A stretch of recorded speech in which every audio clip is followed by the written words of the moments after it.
Report: Obamaphone program has potentially million of ineligible users. Even though it wasn't started under Barack Obama, the Lifeline program, colloquially known as the Obamaphone, became a symbol of the expanding entitlement state under the previous administration. Now, a report from the Government Accountability Office reveals largesse and fraud under the Lifeline program is even worse than its conservative critics imagined. According to the Washington Times, the report, conducted at the behest of Senator Claire McCaskill, a Missouri Democrat desperately trying to establish moderate credentials before her re-election bid next year, revealed over one-third of those enrolled in the program likely aren't qualified. Some 10.6 million people have an Obamaphone, but 36% of them may not qualify, investigators said after sampling the population and finding a huge chunk of people couldn't prove they were eligible, the Times reported. More than 5,500 people were found to be enrolled for 2 phones, while the program was paying for nearly 6,400 phones for persons the government has listed as having died. That's hardly surprising, considering the dearly departed have always been a key liberal demographic. However, the living proved just as able to get around the system as the inert and embalmed. According to the Daily Caller, the GAO sent 19 investigators undercover to apply for Obamaphones using easily detectable fraudulent pretenses.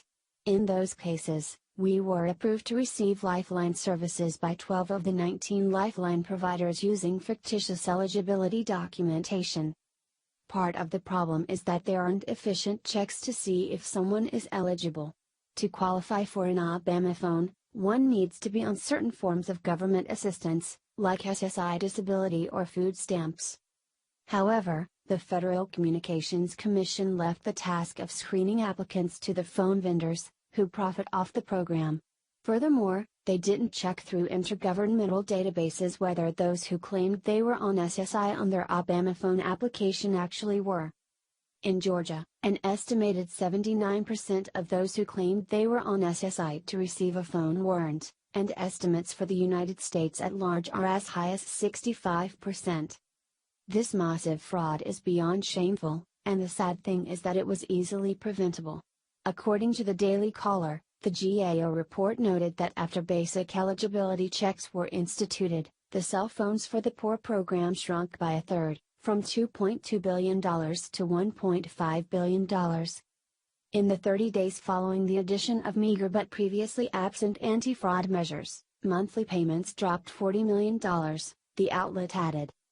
There were other gems in the report. I was particularly impressed with the part where the program has $9 billion in funds stored away in private banks as opposed to in the federal treasury where it belongs, but the clear message is that a deliberate lack of oversight has facilitated kudzu-like growth of the Obamaphone program through willfully ignored fraud.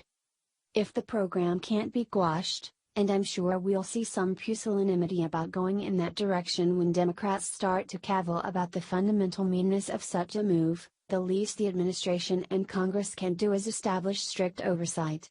American taxpayers deserve better than to have their money squandered by politicians who find it politically inexpedient to prevent fraud. H.T. Milo. Please like and share on Facebook and Twitter with your thoughts on this Obamaphone fraud. What are your thoughts on the Obamaphone program? Scroll down to comment below.